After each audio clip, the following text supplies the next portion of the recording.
to call on Alicia Enciso on the virtual stage so that we can continue. Let me see here for our fireside chat. Awesome. Hola, Alicia. Hola, hola. It is so awesome to see, of course, all of the great awards that you were giving to the whole community. So much to celebrate. So much to celebrate, and we don't celebrate enough. We just do what we do. So we think it is important that we highlight everybody. So congratulations. Alicia, we've known each other for now a couple of decades. I'm not going to say how many. Since we worked together in Mexico and Procter and Gamble, and to me, it's just been so inspiring to see, your career and the impact that you've made, not only as a Mexican, but as a woman, as a mother, as a leader, and seeing all of those accomplishments, not only professionally, but also the impact that you've created along the way. And one of the things that I hear often in a lot of these spaces is that there's not enough Latina leaders, in those executive level. And that makes it very hard then to imagine if it's even possible for us to get there. And I couldn't be more honored to know you and for you to be here as, one of the few that have made it to that place. But I know that you're just opening the doors for the rest of us to follow. And I just want to do a quick recognition as well, because you've been nominated to the most influential 100 Latinas by the Latino Leaders magazine, and also named the Latino Marketeer of the Year by the Hispanic Marketing Council. And now you're on boards, and I know that that's going to lead to other paths. So thank you so much for all the work that you do. And I know that a lot of this has to do because of the risks that you've taken throughout your career. So I would love to hear from you, like, what has been your greatest risk that has gotten you here, and why? Ili, well, again, first of all, thank you for being here. I celebrate all of you today, of course, in this wonderful time that you're having, that you have put together for everybody. And going into just myself and my career, yes, risk has been a very big part of, how I got there. Because I think that if you don't take risks, it's just very hard to actually be, able to have a chance. When we were back at P&G, when we met each other, this was very early, because that was, as you know, that's where I started my career. I did start with risk very early on, though, because literally we joined P&G, and then P&G is not a company that you normally leave, because you sort of make your career there forever. And 2 years into it, I actually left for the first time. And I didn't leave once, I actually left twice. I was very, very lucky because I had an amazing manager that supported me. And the 2 times that I left, I was rehired and given, additional growth opportunities. So I consider myself really to have been lucky, because again, this guy that was my manager continued to be there and just pulled me in to greater opportunities. But it was risky. It was risky because when you left P&G, sort of nobody hired you back normally. Having said that, then I went and left corporate, the corporate career 10 years into it. So I was 10 years with P&G, and then I left to become an entrepreneur.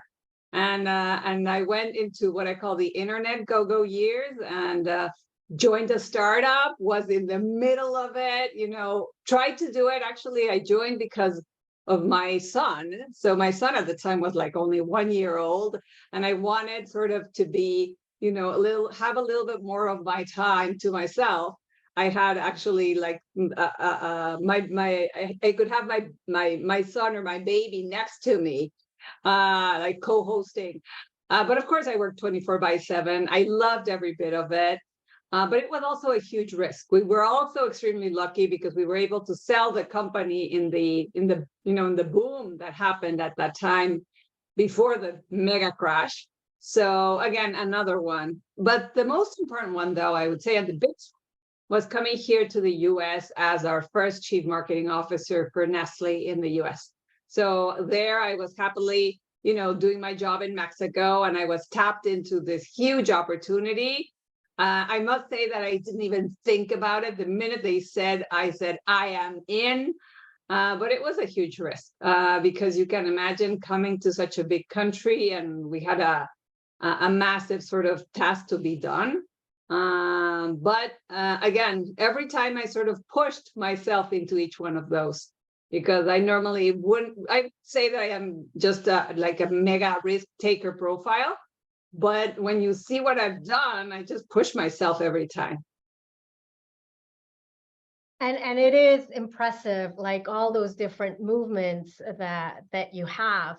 And one of the things that I see, especially as a coach, and also I've lived through personally, is that many of us, and especially Latinas, were risk averse, right? We suffer from this imposter syndrome. I love Frank before saying, like, let's just eliminate imposter completely from our vocabulary. But the reality is that sometimes it just sticks there, and we don't, we want to stay with what we know. We don't want to move forward. There's a lot of fear in what we're doing. What have you found have been the key challenges that you faced when taking those risks? As you say, I think that right now I would say that when you're 30% there, Ili, you just need to push, because we believe that we need to have these extra mega competence, right? As women, we always believe that we, instead of only having 100, we have to be 130% prepared. And that, of course, is not right. That is actually not enabling you to maximize the learning of the opportunities that you're going to have. You're actually going to learn it because you don't know it. But we, at least for me, that has been a major challenge. I always want to be extra confident in taking a new opportunity. So again, what I think I've learned over the years is to, again, push myself through it, even if I feel that I am, concerned, or that I would love to be extra mega more capable. My husband always tells me today that sometimes his friends tell him, Alicia, she needs to learn more. And I'm like, yes, I do. And now that I just joined the boards, for me, it was yet another one where I said, oh my God, I've got to learn everything about this. And on the one hand, it was exciting. On the other hand, it was sort of appalling, right?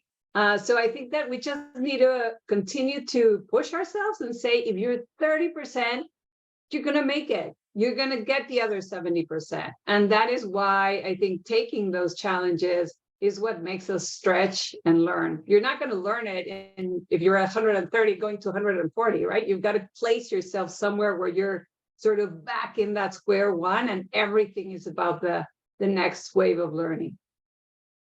I think that's really important what you mentioned, because there's this perfectionism that happens. And I've heard a couple of people out there calling themselves recovering perfectionists, which I just love the term, like Paulette Pinero, one of our dear friends. And, we do hold ourselves to these incredibly high standards that we don't hold others, towards. Like we actually are very, I don't know what the word is, but like when others hold themselves to those standards, we actually tell them, no, it's okay, like you're good. But for us, we have these incredible high standards, and then that impacts us in the ability for us to take these risks or to have the confidence to move forward, because we're not at checking all of those different tasks off the list, or all those things that we need to or that we believe that we need to do. How have you been able to manage that perfectionism, or not, or is it still like there? Oh no, it's there. It's absolutely there. I think it's something that I manage every day. I would tell you that my husband, my partner, has been tremendously helpful, because he's the one, as a guy, that always tells me, Alicia, no, it doesn't need to be perfect. Good is good enough. Just go, right? Because I always feel that, there could be more. There could be, it could be even better. So it is something that I deal with every day, Ili. At the same time, I must tell you that I think over the years, I have become a little bit more comfortable in terms of saying, it's okay. It's okay. But it is something that I work on every day, because I think that, again, I think we're programmed as women since very little, to have everything, our rooms, the way we play, everything is sort of perfect, right? So, and so we take it to the workplace, and we then need to sort of unleash ourselves of that, because it is something that is absolutely self-imposed. When you see yourself, again, many of you, of course, are managers, are leaders. And when you're leading your people, you're not expecting perfection. You're really not. You rather have someone that, gives you that first good draft, and you build on it, and then you go. But yet to ourselves, we keep always, having these, like, I don't know, like a different level of requirements.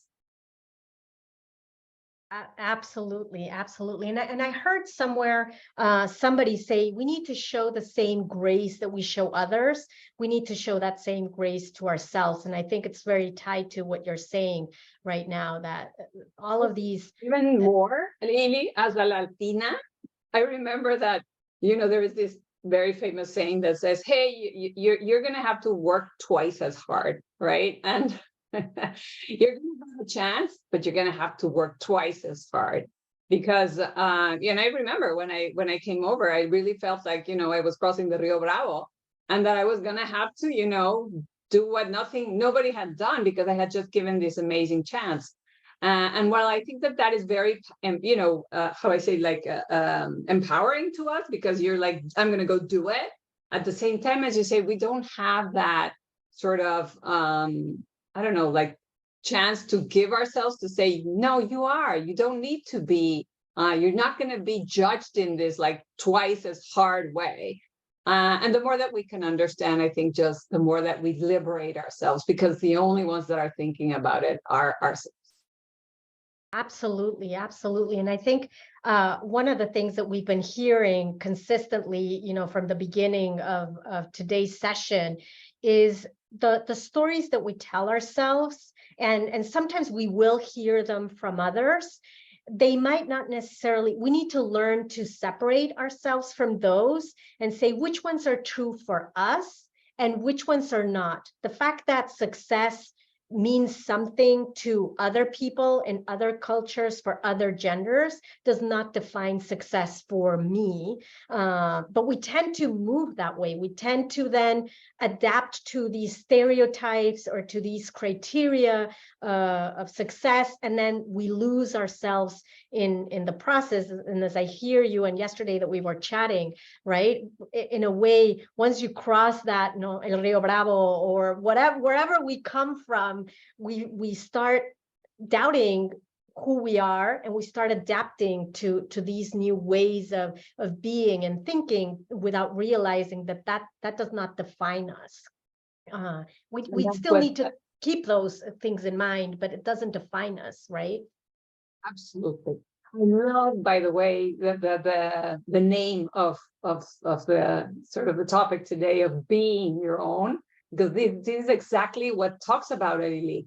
As you say, and for me, of course, I think we're a little bit concerned, right? We have all these great expectations. So I think that it is hard at the beginning to be your own, because all you want to actually do is sort of fit into this new world. But actually, that is such a mistake, because when you're strongest is when you're your own, when you're standing in your own feet, when you're finally comfortable in saying, yes, this is how I am, and yes, I may be Latina and I love people, and that's fine. But the faster you can go and stand on those, sort of unique traits that you have, actually it's an accelerator. But it is, again, at least for me at the beginning, it was really hard. So over the years, I think it's something that definitely I've been able to do much more, and that I encourage everyone as much as possible to be your own and to enable others to be their own. Thank you. Thank you so much for sharing those words. So now you're stepping into, just to close this message, you're stepping into your next. What's in there? What's that next risk, and what's your expectation, and how can we learn from all of that to those that are still like in that growth path? Well, my last one, I just took it as I say in May, because I rewired. So not retired, I rewired from Nestle. And as you know, I joined, I'm now in 4 different corporate boards. And so it is a next frontier, Ili, and yes, I'm hopefully opening La Brecha for many more, because as Latinas, we still have much more to do, even at that level. And I hope to be, of course, just opening the opportunity for many, many more that continue to grow into that path. So yes, that is the last one. And I'm still in the, not even 30%, probably I'm at 10% on that one. Well, we really appreciate, you being a part of this community and opening those spaces for many of us, because you're right, it's how we lift each other up, and knowing that the numbers don't lie in terms of the power of Latinos and Latinas for the next 10 years. But if we continue to be in this chiquito mindset and yo no puedo y calladita me veo más bonita y don't rock the boat y my work will speak for me mentality, then the numbers are going to be irrelevant, because we're just going to be a massive community of just people waiting for somebody to open the door. So we truly appreciate you being one of the ones that are opening, but it's our responsibility also to follow yours and everybody else's footsteps. Thank you so much for the work that you do and for supporting us here.